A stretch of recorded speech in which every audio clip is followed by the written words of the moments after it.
अथ पञ्चदशोऽध्याय श्रीभगवानुवाच ऊर्ध्वमूलमदशाखमस्वस्थं प्राहुरव्ययम् छन्दांसि यस्य पर्णानि यस्तं वेद स वेदवित् अधश्च ऊर्ध्वं प्रसुतास्तस्य शाखा गुणा प्रवृद्धा विषय प्रवाला अधस्य मूलान्यनुसन्ततानि कर्मानुबन्धीनि मनुष्यलोके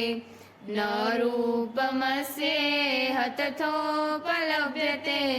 नान्तो न चार्दीर्न च सम्प्रतिष्ठा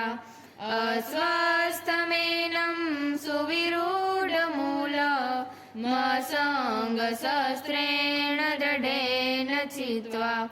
तत्पदं तत्परिमार्गितव्यम् यस्मिन् गता निर्वर्तन्ति भूय त्वमेव चाद्यं पुरुषं प्रपद्ये यत प्रवृत्ति प्रसुता पुराणी निर्मानमोहाजितसङ्गदोषा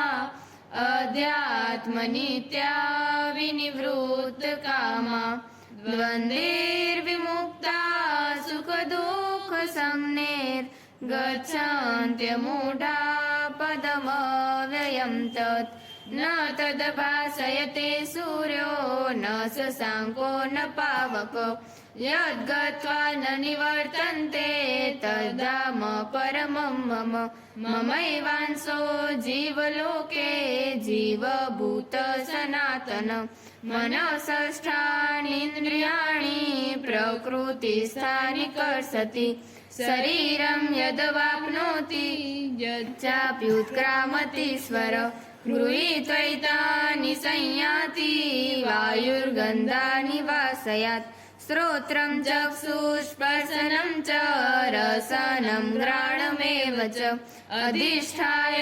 मनश्चायं विषयानुपसेवते उत्क्रामन्तं स्थितं वापि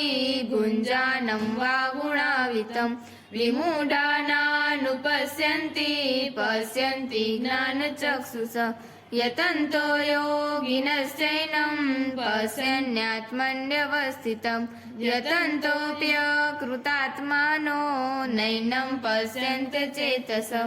यदादित्य गतं तेजो जगद्भासयतेऽखिलम् यच्चन्द्रमसि यच्चाग्नो ततेजो विधिमामको घामाविश च भूतानि धारयाम्यहमोजसा पुष्णामि चौषधि सर्वा सोमो भूत्वा रसात्मक अहं वैश्वानरो भूत्वा प्राणिनां देहमाश्रित प्राणापानसमायुक्त पचाम्यन्नं चतुर्विधम् सर्वस्य चाहं हृदि सन्निविष्टो मतस्मृतिर्ज्ञानमपोहनं च वेदेस्य सर्वैरहमेव वैद्यो वेदान्तकृद्वेदविदेव चाहम् द्वाविमो पुरुषो लोके क्षर साक्षर एव च क्षर सर्वाणि भूतानि कूटस्थोऽक्षर उच्यते उत्तमः पुरुषस्त्वन्यः परमात्मेत्युदाहत यो लोकत्रयमाविश्य बिभर्तव्य ईश्वर यस्माक्षरमतीतोऽहमक्षरादपि चोत्तम अतोऽस्मि लोके वेदे च प्रथितः पुरुषोत्तम यो मामेवं सम्मूढो जानाति पुरुषोत्तमम् स सर्वविद भजति मां सर्वभावेन भारत इति गुह्यतमं शास्त्रमिदमुक्तं मया नघ एतद् बुद्ध्वा बुद्धिमान् स्यात् कृतकृतस्य भारत ॐ तत्सदिति श्रीमद्भगवद्गीतासूपनिषत्सु ब्रह्मविद्यायां योगशास्त्रे श्रीकृष्णार्जुनसंवादे पुरुषोत्तमयोगो नाम पञ्चदशोऽध्यायः।